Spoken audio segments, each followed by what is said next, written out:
Bismillahirrahmanirrahim. Assalamualaikum warahmatullahi wabarakatuh. Alhamdulillahirrabbilalamin.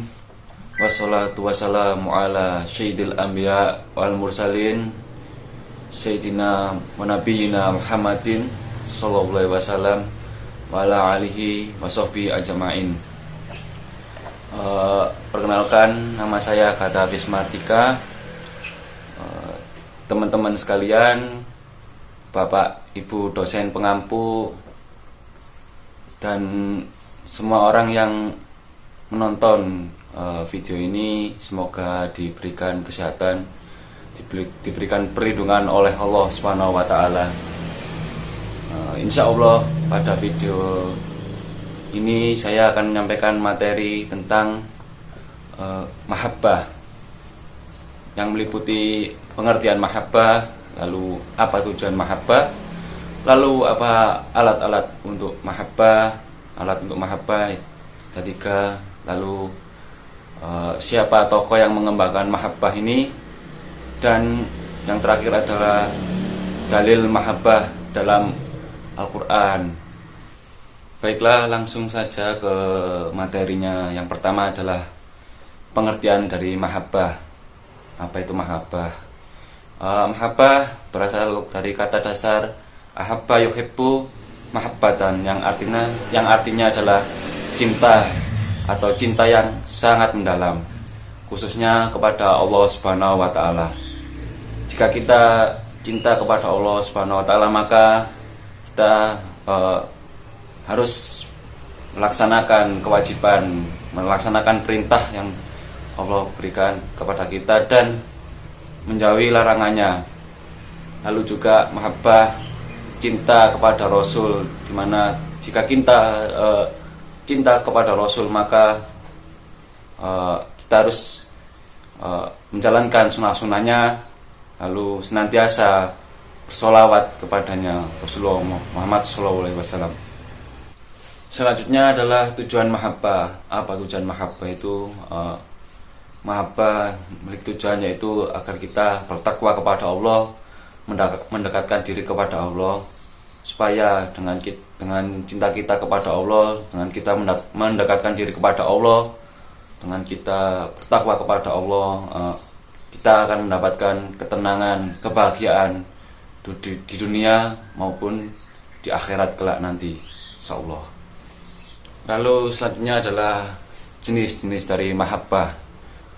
Jenis dari mahabbah ada 4. Yang pertama adalah mahabbatullah, cinta kepada Allah Subhanahu wa Ta'ala.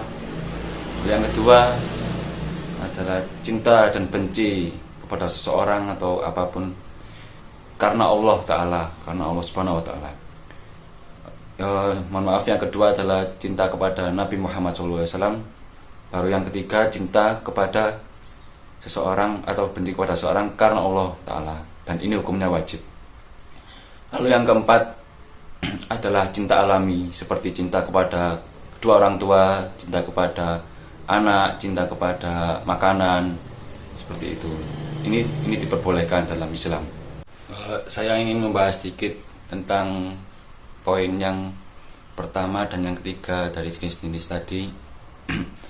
Yang pertama itu saya mendapatkan kata-kata mutiara dari Ustadz saya, bahwa jika kita cinta Allah maka kita harus membuktikannya. Nah, kata-kata mutiara dari Ustadz saya itu untuk sunnahnya itu, kalau kita cinta kepada Allah ya kita harus mengatakan bahwa kita cinta kepada Allah, tapi kita juga harus membuktikannya. Jadi kata-kata mutiaranya itu seperti ini. Untuk mengatakan cinta itu butuh waktu cuma 1 detik, tapi untuk membuktikannya kita butuh waktu seumur hidup. Jadi jika kita cinta kepada Allah ya seumur hidup kita, mulai dari lahir sampai mati, kita harus melaksanakan perintah Allah dan menjauhi larangannya, seperti itu. Lalu untuk redaksi yang ketiga, yang mencintai seseorang karena Allah Ta'ala, itu redaksinya begini. Jika kita menyatakan cinta kepada seseorang, maka seperti ini. uhibbuka fillah, uhibbuka untuk laki-laki, kalau perempuan uhibbuki artinya aku mencintaimu karena Allah. Untuk jawabannya ahabbakil ladhi, ahabbaki itu untuk perempuan, ahabbakal ladhi untuk laki-laki, ahabbakal ladhi ahbadani fi atau ahabbakal ladhi ahbadani lah, itu artinya semoga Allah mencintaimu sebagaimana kamu mencintai aku karenanya. Seperti itu redaksinya untuk jenis mahabbah yang ketiga ini. Lalu alat untuk mencapai mahabbah itu ada 3. Yang pertama adalah al-qalb, itu hati nurani. Yang kedua adalah ar-ruh, yaitu ruh kita. Yang ketiga adalah sir. Ini lebih halus daripada al-qalb, hati, dan ruh. Ar-ruh tadi lebih halus. Sebelumnya saya menjelaskan alat untuk mencapai mahabbah, dan sekarang saya akan menjelaskan bagaimana cara mencapai mahabbah itu sendiri. Yang pertama adalah tobat, karena kita akan banyak dosanya. Dosa-dosa inilah yang menghalangi kita untuk mendekatkan diri untuk bertakwa kepada Allah Subhanahu wa taala. Maka tobat untuk mengurangi dosa kita agar kita siap berhadapan dengan Allah Subhanahu wa taala. Yang kedua adalah waro. Waro artinya menahan diri dari segala penyimpangan, segala keburukan, agar kita tidak mengulangi apa yang kita lakukan, dosa yang kita lakukan sebelumnya, agar tobat kita tidak sia-sia. Lalu yang ketiga adalah zuhud, meninggalkan keburukan, meninggalkan penyimpangan, atau biasa disebut juga hijrah dari jalan yang salah menuju jalan yang benar. Yang keempat adalah sabar. Kita beribadah kepada Allah Subhanahu wa taala, kita harus sabar, harus ikhlas agar ibadah kita diterima, agar kita semakin dekat dengan Allah Subhanahu wa taala.